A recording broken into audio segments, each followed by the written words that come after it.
oo xiriir jecel niga dhaxay ama xasaabe hadduu ka dalbado meesha ka taaban lahay oo ka dalbado intuu yeelay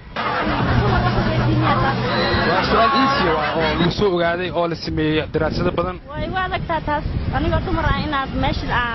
aan jeclay inaan sheeg aaday waadagtaa oo maxaa sabaynayo bila sabab la'aan qof oo xasaabe niga dhaxay waayo oo ka dalbado inuu meel ka taabto okay dabcan waa isku dayay inaan sheeg markaas waxaan jeclahay inuu iga taabto naaska ibtiisa waa ku soo dhaweynayaan waxaad sheegtaa xubin ka mid ah jirkaaga oo sida muuska u samaysan xubin jirkaaga ka mid ah oo sida muuska u samaysan waad mahadsan sheegtaa xubin ka mid ah jirkaaga oo muuska u samaysan sida muuska oo samaysan xubin ka mid ah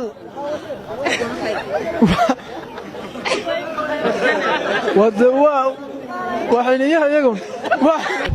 waxa weeye wax isagoo qalalan ku gala isagoo qoyanna kaa soo baxa meesha uu kaa galana kaa soo baxa su'aashu waa taa laakiin waa su'aal aad u fudud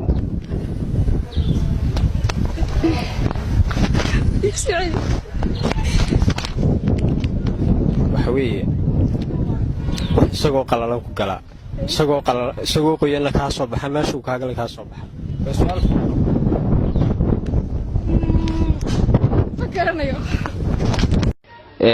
labadada naas mid ka mid ah ayaa weyn kee u malaynaysa inuu yahay ma ka midig mise ka bidix maxaa soo galay naasaygana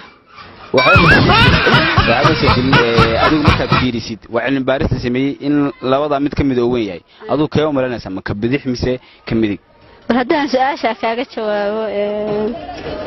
waxa weyn ka bidix oo ka bidix inuu weyn maxaa ku sababays wuu soo yartaagan